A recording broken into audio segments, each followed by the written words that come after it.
တင်းချမ်းဆိုဒီမှာအေးမြသောရေပတ်ချမ်းတီပွဲတို့ထိတော်လေမင်းတန်အတွက်မူထိုးတော့မဟုတ်ဘူးဘူးပြင်းသည့်နီရောင်အောက်တွင်ရေဆိုရွှဲနေရခြင်းကိုသူအလွန်မုန်းတီးလာသည်သူ၏စန္ဒမှာအိမ်တွင်း၌သာစာအုပ်တအုပ်နှင့်အေးချမ်းစွာအနားယူလိုခြင်းဖြစ်သည်သို့သောမင်းတန်၏အေးချမ်းမှုမှာကြာရှည်မခံခဲ့ပါဇနီးဖြစ်သူတီရီနှင့်တားငယ်လေးရေချမ်းတို့က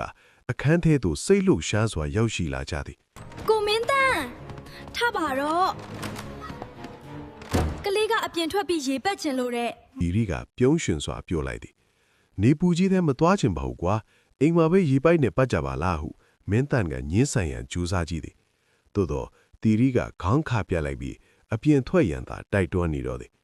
မင်းတန်မှာချစ်ရသူများ၏စန္ဒကိုမလွန်ဆန်းနိုင်တော့ပေနောက်ဆုံးလည်းမင်းတန်တယောက်ကားတော့ကိုကိုင်းကခြံထဲသို့ထွက်လာခဲ့ရသည်ရေချမ်းကတော့ဝမ်းသာအားရဖြင့်ကားစီသို့ပြေးသွားနေသည်အိမ်တော်တဲ့ယောက်ျားတူ၏ဘဝမှာမိသားစုပျော်ရွှင်မှုအတွက်မိမိအကြိုက်ကိုဆွတ်လွတ်ရတာပြီးဟုတ်ပါလားလမ်းမပေါ်သို့ရောက်တော့အခါကားများပြည့်နှက်နေပြီးအလွန်အမင်းပြီးဆိုနေပြီဒီရီကဘေးပတင်းပေါ်မှမှန်ကိုချလိုက်ပြီး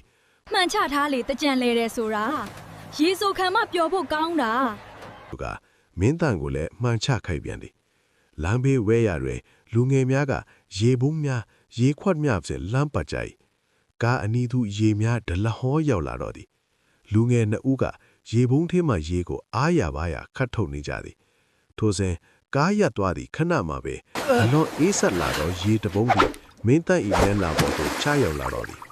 သူမှာအသက်ပင်ရှူရခတ်သွားကရေများဖြင့်ဆူရွှေးသွားတော့သည်အာအေးလိုက်တာဟုမင်းတန်အော်လိုက်မိသည်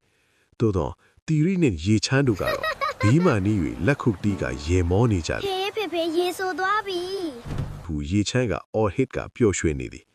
တီရီကလည်းသူမ၏ခင်မုန်းကိုကြည့်ကပြုံးရွှင်စွာအားပေးနေသည်ရေလောင်းလိုက်သောလူငယ်လေးက နှစ်သက်မှာကြားမှာပါစေဦးလေး ရွှင်လန်းစွာနှုတ်ဆက်ကြသည်ထိုစကားများကြောင့်မင်းတန်၏ဒေါသတို့မှလွင့်စင်သွားရသည်သူသည်မျက်နှာပေါ်မှရေများကိုတုပ်ရင်းစိတ်ဆိုးရန်ပြင်ထားသည့်များကိုမေ့လျော့သွားတော့သည်မင်းတန်သည်တားလေးရေချမ်း၏ရေမောတန်ကိုနားထောင်လိုက်သည်ထိုအခါမှတင်းချမ်းဆိုးသည်မှာရေပတ်ချင်းထပ်ပိုသည်ကိုသူနားလေသွားသည်မိသားစုနှင့်အတူပျော်ရွှင်ရခြင်းမှာအေးမြတော့ရေထပ်ပင်ရင်ကိုပို၍အေးချမ်းစေပါသည်